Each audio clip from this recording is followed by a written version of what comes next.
আপনার ঘরে gas cylinder ভর্তি আছে তো?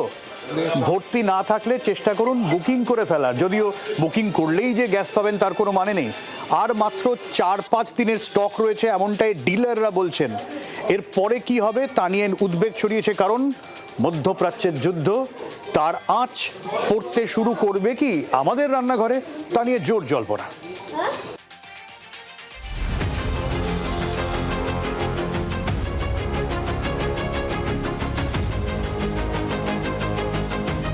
যুদ্ধ হচ্ছে মধ্যপ্রাচ্যে, একদিকে ইরান, অন্যদিকে আমেরিকা ও ইসরায়েল। পেট্রোপণ্যের জন্য অন্যতম গুরুত্বপূর্ণ করিডর হরমুজ প্রণালী বন্ধ করেছে ইরান। জর্জরে ভারতে তেলের যোগান এবং প্রাকৃতিক গ্যাসের মজুতদারিতে সংকট। পরিস্থিতি মোকাবিলায় ডোমেস্টিক গ্যাস বুকিংয়ে 21 দিনের এক উইন্ডো করা হয়েছে। অর্থাৎ যেদিন গ্যাস সিলিন্ডার ডেলিভারি হবে তার থেকে 21 দিনের মধ্যে গ্রাহক গ্যাস বুকিং করতে পারবেন না। 5ই মার্চ রাত 12টা থেকে এই নিয়ম লাগু হয়েছে। আমাদের 21 দিনের এখন একটা রেস্ট্রিকশন চালু করা হয়েছে বুকিংয়ে, যাতে বুকিংটা একজন একটা গ্যাস যদি আজকে পায় তাহলে সে 21 দিন বাদে আবার একটা বুক করতে পারবে। যদি সিচুয়েশন আরও খারাপ হয় তাহলে হয়তো এই রেস্ট্রিকশন আরও বাড়তে পারে। আমি অ্যাকচুয়ালি অ্যাড্রেস ট্রান্সফার করতে এসেছি, তো আমাকে বলছে যে 21 দিন টাইম লাগবে, একটু টাইম টেকেন ব্যাপার আছে। আমার তো সাথে ইন্ডাকশনও চলছে, অপশন রাখতে হচ্ছে, না খেয়ে তো আর কেউ থাকবে না। সন্ধ্যে থেকে ফোনে বুক হচ্ছে না। হ্যাঁ, আমি আজ যার জন্য অফিস না গিয়ে এই বুকিং নিয়ে চলে এলাম। মানে কি করব আর ওই আমি রিপোর্টটা শুনলাম যে আপনি ঠিকই বলেছেন যে এখন গ্যাসে কোনো সিরিয়ালই পাবো না, হয়তো 21 দিন কেন 1 মাসও রাখতে পারে, 1.5 মাসও রাখতে পারে। হরমুজ প্রণালীতে এখনো পর্যন্ত ভারতের কনসাইনমেন্ট পাওয়া যে 37টি জাহাজ আটকে রয়েছে তার মধ্যে বেশ কয়েকটি জাহাজে এলপিজি রয়েছে।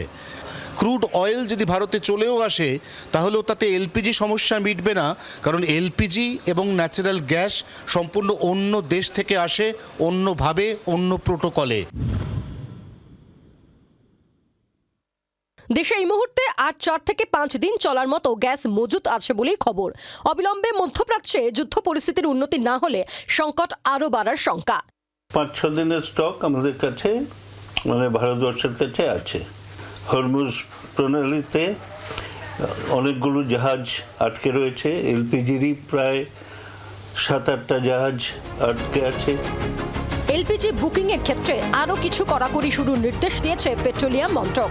বলা হয়েছে উজ্জ্বলা গ্রাহকদের কেওয়াইসি এবং বায়োমেট্রিক ক্লিয়ার থাকতে হবে।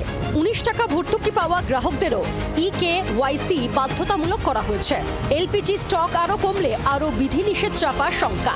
কমার্শিয়াল ও ইন্ডাস্ট্রিয়াল গ্যাস সিলিন্ডার বিলিতেও কড়াকড়ি শুরু হয়েছে। যুদ্ধের জেরে তেল ভান্ডারেও প্রভাব পড়ার আশঙ্কা। এর ফলে তেলের দাম বেড়ে যাওয়ার আশঙ্কাও উড়িয়ে দেওয়া হচ্ছে না। কলকাতার মতো জেলা শহর জলপাইগুড়িতেও এই আতঙ্ক। যার জেরে জলপাইগুড়ি জেলার পেট্রোল পাম্পগুলিতে গাড়িতে তেল ভরার ভিড়। টোটাল একদম ফুল ভরি না, চিন্তা তো অতটা নাই। আশঙ্কা তো আছে দাদা, তেলের দাম বাড়ার আশঙ্কা খুবই বেশি সম্ভাবনা আছে। আজকে 150 টাকার তেল যদি হঠাৎ করে 200 টাকা বা 250 টাকা হয়ে যাচ্ছে, সেটা একটা চিন্তার বিষয় হয়।